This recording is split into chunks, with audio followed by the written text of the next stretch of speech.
Hey guys, welcome back to Mahogany Sweets. I wanted to come and do a second video concerning my personal experience with death, holding a person as they were deceased in my arms. And this one is about my 2-month-old son who passed away from SIDS, like literally on his 2-month birthday. Um, Me and his father, because I'm gonna get right into the story. Me and his father woke up that morning at about 4:30 a.m. because his father had to be work at 6 a.m. and his job was about 45 minutes to an hour away. So we normally would get up at about 4:30.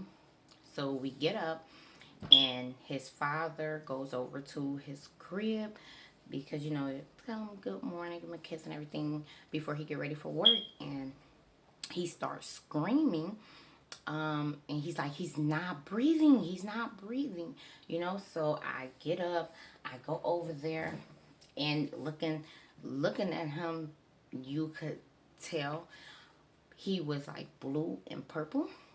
So I pick him up and he was cold, but I just began rocking him and holding him and kissing him or whatever. And then his father began shoving me and screaming my name. And he's like, well, what are you doing? You have to give him CPR. I have to call EMS and stuff like that. So that's when I snapped out of it. And that's when I'm like, okay, right. I have to lay him on a flat, hard surface and administer CPR. So I didn't want to put him on the floor. Of course, the bed is soft. So his ironing board was up or whatever. So I laid the baby on his ironing board and I began, giving him CPR. And, I'm like, okay, well, let me check his throat, make sure his airways aren't blocked and stuff because you got to breathe in his mouth. And his tongue was clammy. His tongue was clammy and also like blue, purple or whatever. And then at that time, his father handed me the phone. It was the EMS paramedic on the phone or whatever. So I'm talking to the paramedic, like, yeah, I'm administering CPR, and I let them know, like, okay, his tongue is clammy, but what they were saying is just like, right, like, here, pump this many times, breathe and smile this many times and stuff like that. And the EMS person was just like, keep doing it. We have someone on the way right now. We're going to stay on the phone with you till they get there. And at this time, his father wasn't screaming as much, but of course, he like still panic, pacing and stuff like that. And yeah, having a hard go at it. So give him CPS. I mean CPS. We give him CPR, and the EMS showed up. And yeah, they were right. EMS showed up quick as heck for the distance that his home was from the hospital. They showed up in like 4 or 5 minutes, like fast as heck. And we rode the EMS. We went to the hospital, and while I was sitting in the waiting room, I myself was literally just like numb, in shock, and I was praying. I was just quiet, sitting all to myself, just praying. Wow, his father, of course, is just talking. Like both our families, they had came to the hospital. They was in the waiting room with us or whatever. So he's just talking, panicking, going crazy, pacing, stuff like that. And then the doctor came into the waiting room and was like literally like this, y'all.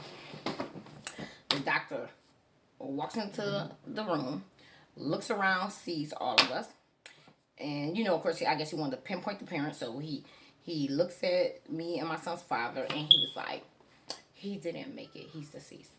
And then he turned and walked out. Now that actually had pissed me off because I'm thinking like you're very callous and cold telling us this, but I actually had to take into account and understand, like, doctors and nurses have to deal with tragedy every single day. Like, they are constantly seeing the most horrific things, under the most crazy circumstances and events that's taking place, and they try to preserve life, and sometimes they can't, and that has to be a lot for nurses and doctors to take on. The having to be like, crap, this person didn't make it, and then knowing what injuries or what happened to them, the pain that they were in, all different kind of stuff. Like that has to be a lot for them. I would not be surprised if most doctors and nurses and stuff suffer from depression, suffer from hopelessness and trauma or whatever, because they are dealing with trauma literally every single day, seeing the most egregious things happen and people lose their life. So that might have been his coping mechanism, because not only does he have to experience that, like, okay, a life is taken, I can't preserve this life, but then he also has to be the one to go and tell the loved ones that the person did not make it. But I think he also probably waited some time trying to show respect, because like I said, I think I probably responded the way I did because I think that part of me knew, like, he is deceased. He clearly is deceased, and he had to been deceased for at least a couple of hours. Like I said, we got up about 4:30. He was already cold, already blue, tongue already clammy. So I'm thinking he probably passed away sometime between 2 a.m. and 3 a.m. So I think that